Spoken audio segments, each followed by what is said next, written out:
Hi guys, welcome to the market university. तो ये हमारा पहला एपिसोड है केस स्टडी सीरीज़ का, जिसमें हम हाउस रेंट वर्सेस बाई के जो मिथ्स बताए थे उनके ऊपर केस स्टडी करेंगे और यहाँ उसको इवेलुएट करेंगे, जिसमें हम कंसिडर करेंगे इंडिया की टियर 1 सिटी। तो केस स्टडी हमारी चलेगी, जैसे हम इसमें कंसिडर करें ना कि एक फैमिली जो कि 2 BHK रेजिडेंशियल फ्लैट लेती है मुंबई के अंदर, जिसकी एक एवरेज एरिया में आप एक डिसेंट घर देखेंगे तो अराउंड 2 करोड़ उसकी कॉस्ट होती है। और जनरली डेटा जो है मोर और लेस सजेस्ट करता है कि 5% अप्रिसिएशन रहता है, जो अभी लास्ट 10 से 15 साल हमने देखे हैं। हम इसका कोई 1 साल या 2 साल में घर नहीं देख सकते, क्योंकि ये एक लॉन्ग टर्म इन्वेस्टमेंट और लॉन्ग टर्म एसेट क्रिएशन होता है। तो हम उसकी एक एवरेज कॉस्ट लेते हैं। ये नंबर मैंने जो भी मैं प्रॉपर्टी साइट से या जो भी क्रिसिल और उसके प्रॉपर्टी इंडेक्सेस आते हैं वहाँ से उठाई हुई एवरेज फिगर है। दूसरी चीज़ आती है कि लेट्स से यदि आप 2 करोड़ का घर है, हम लेट्स से इस वाले केस को लेते हैं, हम मान के चलते हैं कि आप 20% जो कि 40 लाख आप उसका डाउन पेमेंट करोगे और रिमेनिंग पैसा जो कि 1.6 करोड़ आता है वो आपका हाउस लोन लेना पड़ेगा।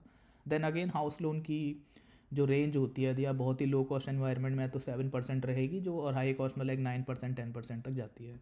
सो हमने एक एवरेज रेट लिया है 8%, जो कि लेट्स से आपका 15-20 साल का आपका लोन है, तो उसमें ऑन एन एवरेज आप इतना रेट पे करोगे इंटरेस्ट रेट। और करंट रेंट जो इस प्रॉपर्टी का रहता है मुंबई में, विच इज़ जो कि ऑलमोस्ट 50,000 पर मंथ रहता है। और ज़्यादातर रेंटल एग्रीमेंट्स यदि आपने देखे होंगे तो उनमें हमेशा 5% एनुअल इंक्रीमेंट का क्लॉज रहता है, तो वही हमने यहाँ लेके चले हैं एक average case. Second thing is हमारे पास हम इसमें दो बंदों का कंसिडर करेंगे। तो लेट्स से एक नितिन है जो कि घर खरीद लेता है। तो नितिन के पास 40 लाख का डाउन पेमेंट कैश है इस समय, और वो उस कैश को डाउन पेमेंट दे देता है घर के लिए, और उसके पास एक रनिंग इनकम है। और इस आप कोई भी मॉर्गेज कैलकुलेटर या हाउस लोन कैलकुलेटर से कैलकुलेट कर सकते हो कि 1.6 करोड़ का लोन आपको पर मंथ EMI उसकी 1.3 लाख पड़ेगी, यदि आप 20 साल का टेन्योर कंपेयर करते हो। तो अब उसने जो है 40 लाख वो इमीडिएट पे करेगा, 1.3 लाख वो पर मंथ पे करेगा इस घर को रहने के ओन करने के लिए, और उस घर में सपोज रहना स्टार्ट करता है। इसके अलावा हमने किया है कि different type of property taxes and maintenance cost which is would be around like 2 lakh per year पड़ सकते हैं आपको ईजिली। ऐसा हो सकता है कि कुछ साल आप ना दें और कुछ साल आपको बहुत सारा देना पड़े, क्योंकि बिल्डिंग्स में कई बार ये पेंटिंग वगैरह का खर्चा, कई रिपेयर्स खर्चे आते रहते हैं। ये फिगर मोर और लेस एवरेज है। कई लोग कह सकते हैं कि नहीं हमें कम पे करना पड़ता है, कई बार ज़्यादा पे करना पड़ता है, तो आप ये फिगर एडजस्ट कर सकते हो और देन उसको स्टडी कर सकते हो, बट ये मैंने एक एवरेज केस लिया है। अब हम देखेंगे कि जब नितिन 20 साल के लिए लोन लेता है और सपोज वो 20 साल उस घर में रहता है, तो आफ्टर दैट तो 20 साल बाद नितिन के पास कितना उस एसेट की वैल्यू बचेगी। तो आप यदि देखोगे तो उसके पास 40 लाख उसके जा चुके हैं, और वो पर मंथ 1.3 लाख दे चुका है EMI की, और वो 2 लाख पर ईयर मेंटेनेंस और टैक्स कॉस्ट में भी दे चुका है। आफ्टर दैट यदि हम घर का प्राइस 2 करोड़ लें 20 साल पहले और 5% का अप्रिसिएशन लगाएं, तो उस घर की करंट कीमत आफ्टर 20 ईयर्स 5.3 करोड़ आती है। तो इवेंचुअली आप इसका यदि देखना चाहेंगे, आपकी इन्वेस्टमेंट वैल्यू और आपकी कन्वीनियंस वैल्यू रही कि आपके पास एक घर हो गया जिसमें आप 20 साल रहे, आपके पास घर की फाइनल वैल्यू 5.5 करोड़ रुपए आती है। और यदि हम सिमिलर कंडीशन देखें, अब हमारे पास एक दूसरे महाशय हैं, उनका नाम है अजय। अजय उसी घर को देखते हैं, बट वो उसे रेंट करते हैं बजाय उसे ख़रीदने के। तो द थिंग इज़, अब हम देखेंगे कि अजय को इस घर की 20 साल में रहने की कॉस्ट कितनी पड़ी और 20 साल बाद उसे क्या मिला। तो हम कंपेयर करते हैं कि दोनों के पास सिमिलर इनकम है। सो लेट्स से अजय के पास भी 40 लाख रुपये थे, बट उसके पास भी सेम इनकम थी।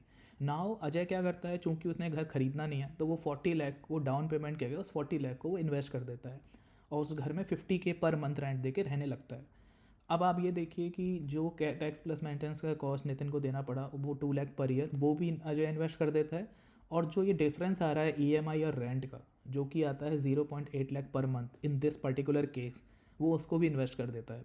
अब ये हर साल जैसे ये रेंट थोड़ा सा चेंज होगा, तो वो हम एडजस्ट कर लेंगे अपने कैलकुलेशन करते समय रिटर्न का। और अब हम ये देखेंगे कि आफ्टर 20 ईयर जब अजय भी उस घर में रहता रहा, 50K पर मंथ रेंट पे करता रहा, हर साल जैसे कि एडजस्टेड रेंट उसका इंक्रीमेंट हुआ वो भी पे करता रहा। आफ्टर 20 साल क्या होगा कि अजय के पास वो घर एज ए प्रॉपर्टी या एज एन इन्वेस्टमेंट नहीं रहेगा, वो उस 20 साल में रह लिया, उसने रहने की कॉस्ट पे कर दी, बट उसके पास टोटल अमाउंट कितना बना। इसके लिए हमें देखना पड़ेगा कि जो उसने 40 लाख इन्वेस्ट किया था, वो 40 लाख यदि हम अब हमें यहाँ देखना होगा कि उसका इन्वेस्टमेंट किस टाइप के में था और क्या रिटर्न बना सकता था। तो यहाँ पे हमने टिपिकल इक्विटी मार्केट लिया है, जिसको हमने माना है कि मतलब बंदा सिंपल एक इंडेक्स फंड में इन्वेस्ट कर देता है। तो निफ्टी का हिस्टोरिक रिटर्न 12% CAGR रहा है हमारी करंट इकोनॉमी में। यदि आप कहते हो कि ये नहीं, ये निफ्टी का रिटर्न बढ़ भी सकता है, घट भी सकता है, यदि निफ्टी का रिटर्न बढ़ेगा तो बाकी के कॉस्ट भी बढ़ जाएंगे, और निफ्टी का रिटर्न यदि घटता है इसका मतलब हम थोड़ी स्लोइंग इकोनॉमी में है, उस केस में हमारे ये कॉस्ट भी कम हो जाएंगे और ये इन्वेस्टमेंट का रिटर्न भी कम हो जाएगा। तो ये सारे नंबर उसी अकॉर्डिंग एडजस्ट हो जाएंगे। तो करंट सिनेरियो में हम निफ्टी का जो इंडेक्स फंड का रिटर्न है वो 12% CAGR आता है। अब इसमें कई लोग, अब यदि अजय इसको स्मार्टली इन्वेस्ट करता है तो हो सकता है उसे ज़्यादा भी मिल जाए, बट हम एक एवरेज केस लेते हैं 12% CAGR का। उस केस में उसका 40 लाख का जो करंट वैल्यू आफ्टर 20 ईयर्स हो जाएगा 3.85 करोड़। जो उसने 2 लाख पर एनम उसको इन्वेस्ट टैक्स और मेंटेनेंस कॉस्ट में देना पड़ता, उसकी कीमत बढ़ के ऑलमोस्ट 1.5 करोड़ पहुंच जाएगी। और उसको जो हर महीने उसने रेंट जो बचाया है, उसको उसने जो इन्वेस्ट किया है, उसकी वैल्यू हो जाएगी 5.8 करोड़। तो ये 5.8 करोड़ जो रेंटल कॉस्ट थी वही उस घर की कीमत के बराबर हो जा रही है, और टोटल वैल्यू उसके पास हो जाएगी 11.1 करोड़।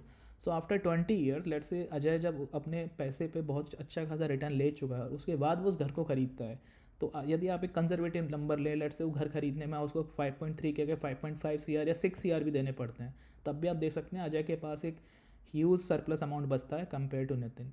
तो इस पर्टिकुलर केस में आप देख सकते हो कि रेंट करना फ़ायदेमंद हुआ। अब यहाँ पे कई सारे अदर फैक्टर आ सकते हैं जो लोग कह सकते हैं कि नहीं, यदि मेरा घर था तो मेरे पास कंफर्ट ज़्यादा रहा। ऐसा ज़रूरी नहीं है। मे बी इन 20 सालों में इन दोनों को कई ऐसा फेज़ आया जहाँ उस घर में रहने की ज़रूरत नहीं थी और आप किसी दूसरी जगह पे रहे थे। उस केस में अजय के पास हमेशा फैक्टर है कि उस घर का वो मंथली रेंट भी बचा लेगा और उसको इन्वेस्ट कर देगा। दूसरी चीज़ हो सकता है आपको सिटी मूव करनी पड़ी और नितिन बीच में डिसीजन लेता है, वो इस घर को या तो बेचेगा या उसको कुछ करेगा, बट वो कॉस्ट भी आपकी उतनी वर्थ नहीं है। अब दूसरा आता है कि आपको टैक्स सेविंग में हेल्प होती है, बट वो टैक्स सेविंग का अमाउंट बहुत कम है इस पर्टिकुलर केस में, जहाँ पे आप इतने बड़े प्रॉपर्टी के साथ और लैंड उसके साथ देख रहे हो। तो हर केस में यहाँ पे फाइनेंशियल वायबिलिटी पड़ती है रेंट पे करने की। तो ये हो सकता है कि हर केस में अलग अलग हो, ये सिटी में और ये नंबर्स पे डिपेंड करता है। तो आपको इसी तरह का एक एवेल्यूएशन करना पड़ेगा। यहाँ ये मैंने नंबर अपने पर्सनल एक्सेल शीट में कैलकुलेट किए हैं। I will try to provide the calculator for you so that you can compare any other number. यदि आपके पर्सनल सर्कमस्टेंसेस कुछ अलग होते हैं या आपकी कंसिडरेबल प्रॉपर्टी कुछ अलग है, तो आप मे बी इन नंबर्स को चेंज करके ये फाइनल नंबर कैलकुलेट कर सकते हैं और ये इजीली देख सकते हैं कि आपको फाइनेंशियल वायबिलिटी कौन से केस में अच्छी पड़ती है, घर खरीदने में या घर रेंट करने में। दूसरी कन्वीनियंस का भी हम आपको बता चुके हैं कि जो हमने कंसिडर किया कि हम ये मूव कर सकते हैं नहीं। इसके अलावा सबसे बड़ा फैक्टर जो आता है, जो लोग भूल जाते हैं, जब आप एक घर खरीद लेते हो और अपना इतना पैसा ब्लॉक कर देते हो और मंथली इतनी बड़ी EMI अपने ऊपर ले लेते हो, इसमें आपके पास काफ़ी सारा रिस्क है। लाइक आपकी यदि मंथली इनकम रुक जाती है किसी वजह से किसी पर्टिकुलर टाइम पीरियड में, तो आप एक प्रेशर फील करोगे ईजीली यदि आप घर खरीद रखा है। वहीं घर रेंट करने वाले को ये प्रॉब्लम्स नहीं आने वाली हैं, उसके पास हमेशा लिक्विडिटी रहेगी, क्योंकि हाँ, रियल एस्टेट इन्वेस्टमेंट जो कि उसने घर में लगाया है वो हमेशा ही लिक्विड रहेगा, जबकि अजय के पास हमेशा लिक्विड मनी रहेगी। वो इंडेक्स फंड से इजीली पैसा निकाल सकता है, या उसने सपोज़ कोई अदर टाइप के इन्वेस्टमेंट कर रहे हैं, वो इतने ज़्यादा इलिक्विड नहीं होते। और यदि उसके पास कोई बेटर अपॉर्चुनिटी आती है, लेट से कोई अदर बिजनेस अपॉर्चुनिटी आती है, या उसको कोई बेटर प्रॉपर्टी बीच में कोई दिखती है, या कोई ऐसा इन्वेस्टमेंट जहाँ से ज़्यादा रिटर्न दे सकता है, अजय के पास हमेशा वो फ्रीडम रहेगी, जबकि नितिन के पास नहीं रहेगी। तो ये कुछ फैक्टर हैं। इस पर्टिकुलर केस में आपको हमेशा दिखता है कि रेंट करना ईजी है। हम ऐसा हो सकता है कि किसी अदर सिटी में किसी अदर टाइप के सिनेरियो में आपका बाय वाला ऑप्शन ज़्यादा बेटर रहे। यहाँ हमने इमोशनल फैक्टर, जो कि लोग कहते हैं कि सिर्फ मुझे घर खरीदना है, मेरे नाम पे घर होना चाहिए, बट वो मेरे ख्याल से इतना बड़ा फैक्टर नहीं लगता मुझे पर्सनली, क्योंकि घर आपके पास यदि पैसा है तो आप कभी भी खरीद सकते हो। इट्स नॉट मैंडेटरी कि आप इतनी एज के होते ही आपको घर लेना ही लेना है। ये डिपेंड करता है आपके पास कितना सरप्लस पैसा है और करंट मार्केट सिनेरियो और आपकी इंडिविजुअल लाइफस्टाइल क्या कहती है कि आपको उस घर की नीड है या नहीं। Thank you. चैनल को लाइक शेयर और सब्सक्राइब कीजिए। हम इसी तरह के और एपिसोड आपके लिए लाते रहेंगे।